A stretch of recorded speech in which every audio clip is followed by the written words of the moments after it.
Ever heard a story so strange it just has to be true? Let's travel back to October 11th, 1973, in Pascagoula, Mississippi. Two shipyard workers, 19-year-old Calvin Parker and 42-year-old Charles Hickson, were fishing off an old pier on the Pascagoula River. The sun was setting and everything was calm, until it wasn't. Suddenly, a strange humming sound filled the air. They looked up and saw an oval-shaped craft, about 30 feet long, hovering just above the ground. It was glowing with a bluish light. Before they could even react, a door opened, and 3 bizarre creatures floated out. They weren't little green men. Parker described them as being about 5 feet tall, with wrinkled, pale gray skin, no visible eyes, and slits for mouths.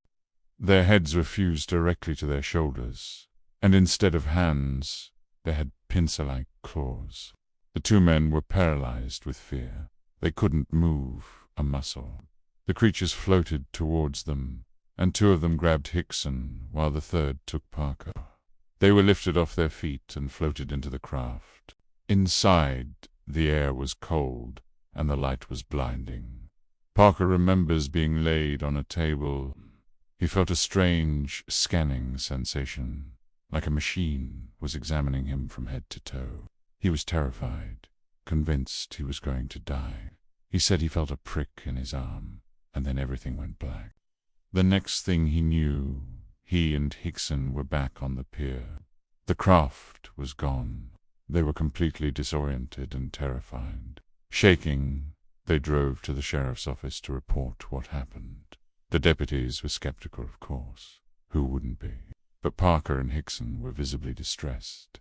To test their story, the police left them alone in an interrogation room with a hidden tape recorder, expecting them to drop the act.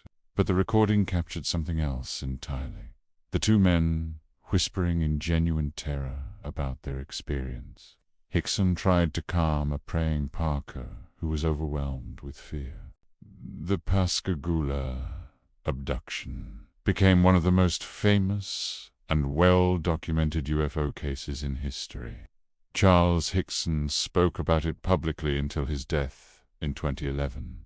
Calvin Parker, however, was haunted by the event. He avoided the spotlight for decades, trying to live a normal life, but in his later years, he finally decided to share his full story, writing books and giving interviews, hoping to find peace. He passed away in 2023, sticking to his incredible account until the very end. What do you think happened on that pier in 1973? Was it a genuine alien abduction, a shared hallucination, or something else entirely? Let me know your thoughts in the comments. Thanks for watching, and don't forget to subscribe for more unexplained mysteries.